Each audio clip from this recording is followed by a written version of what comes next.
Last video में हमने if else statement को एक्सप्लोर किया। अपनी इस वीडियो में हम स्विच स्टेटमेंट को एक्सप्लोर करते हैं। स्विच स्टेटमेंट है वो भी कंडीशनल बेसिस कुछ एग्जीक्यूशन के लिए हम यूज़ करते हैं। सो यहाँ पे हम एक एप्लीकेशन बनाते हैं जिसमें हम कोई डे का नंबर बताएंगे। लेट्स सपोज अगर हमने 1 लिखा तो हमें वो मंडे शो करेगा, अगर हमने 2 लिखा तो हमें वो ट्यूसडे शो करेगा। सो ऑन हम जस्ट एक नंबर देंगे और उसके बेसिस पे हमें उसका नेम बताएगा। तो हम यहाँ पे एक वेरिएबल कहते हैं कि लेट डे इक्वल है 2 के, और यहाँ पे हम स्विच का सिंटेक्स डिफाइन करते हैं जिसके अंदर यहाँ पे हम इसका डे पास कर देंगे एज अ वैल्यू, और यहाँ पे अपने केसेस बनाएंगे। लेट्स सपोज अगर 1 पास किया होगा तो 1 के केस में हम यूज़र को आउटपुट में दिखाएंगे कि जो डे है वो मंडे है, या आप जस्ट शॉर्ट फॉर्म में लिख दें। तो यहाँ पे ये फर्स्ट केस है, इसको हम कॉपी करते हैं यहाँ पे पेस्ट करके, ये हमारा सेकंड केस, और इसके लिए यहाँ पे 2, और सेकंड अगर 2 पास करेगा तो हम कहेंगे कि वो ट्यूसडे। सो अगर यहाँ पे उसने वैल्यू 3 पास किया तो हम उसे कहेंगे कि ये वेडनेसडे है। सो अगर यहाँ पे 4 वैल्यू पास करता है तो उसे हम यहाँ पे कह देंगे कि ये थर्सडे। और नेक्स्ट केस बनाते हैं, यहाँ पे हम कहते हैं 5।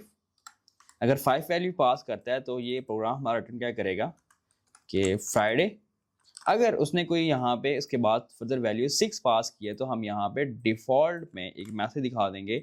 लेट्स सपोज के 6 या 7 देता है तो ये क्या है, वीकेंड है। तो ये हमारा प्रोग्राम बताएगा कि वो डे कौन सा है। जैसे कि हमने यहाँ पे अभी के लिए 2 पास किया और 2 में यहाँ पे डे पास कर रहे हैं, तो ये वाला जो हमारा पहला सेकंड केस है ये मैच कर रहा है, तो इसलिए हमें यहाँ पे ट्यूसडे दिखा रहा है। ओके, हम यहाँ पे इसे चेंज करते हैं। लेट्स सपोज मैंने यहाँ पे 7 पास किया तो 7 के केस में हमें वीकेंड दिखाएगा, क्योंकि ये हमारा डिफॉल्ट केस है। डिफॉल्ट केस तब रन होता है जब हमारे पास वो जो हमने केसेस डिफाइन किए कोई भी मैच ना करे। तो सिंपल, अगर हम इसे कोई फर्दर वैल्यू डिफाइन कर सकें 9, तो 9 के केस में भी हमें क्या करेगा, डिफॉल्ट का ही दिखा रहा होगा। इसे हम बेहतर बना सकते हैं यहाँ पे मजीद केसेस ऐड करके। सो ये हमारे पास जो स्विच स्टेटमेंट है ये इफ एल से किस तरह बेहतर है। यहाँ पे हम हर केस में एक ब्रेक का कीवर्ड यूज कर रहे हैं। ब्रेक का कीवर्ड बेसिकली करता है क्या है, जहाँ पे जो केस हमारा मैच कर जाएगा वहीं से आउट कर देगा इस लूप के अंदर से।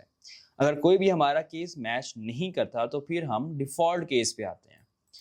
अब हमें कब स्विच को यूज करना चाहिए और कब इफ एल्स को यूज करना चाहिए ये बहुत मैटर करता है। अगर हमारे पास मल्टीपल कंडीशंस हैं, जैसा कि यहाँ पे ऑलमोस्ट 6 केसेस हमारे पास बन रहे हैं, तो मल्टीपल केसेस की सेंस में हम स्विच को यूज को प्रेफर करेंगे। यही काम हम इफ एल्स से भी कर सकते हैं। तो इफ एल्स क्या करता है, टॉप टू बॉटम कंप्लीट उसे एग्जीक्यूट करता है, फिर हमें आउटपुट दे रहा होता है। तो बेहतर होगा अगर हमारे पास मल्टीपल कंडीशंस हैं कि हम स्विच केस को यहाँ पे यूज करें, तो इससे हमारी जो परफॉर्मेंस है वो बेहतर होगी।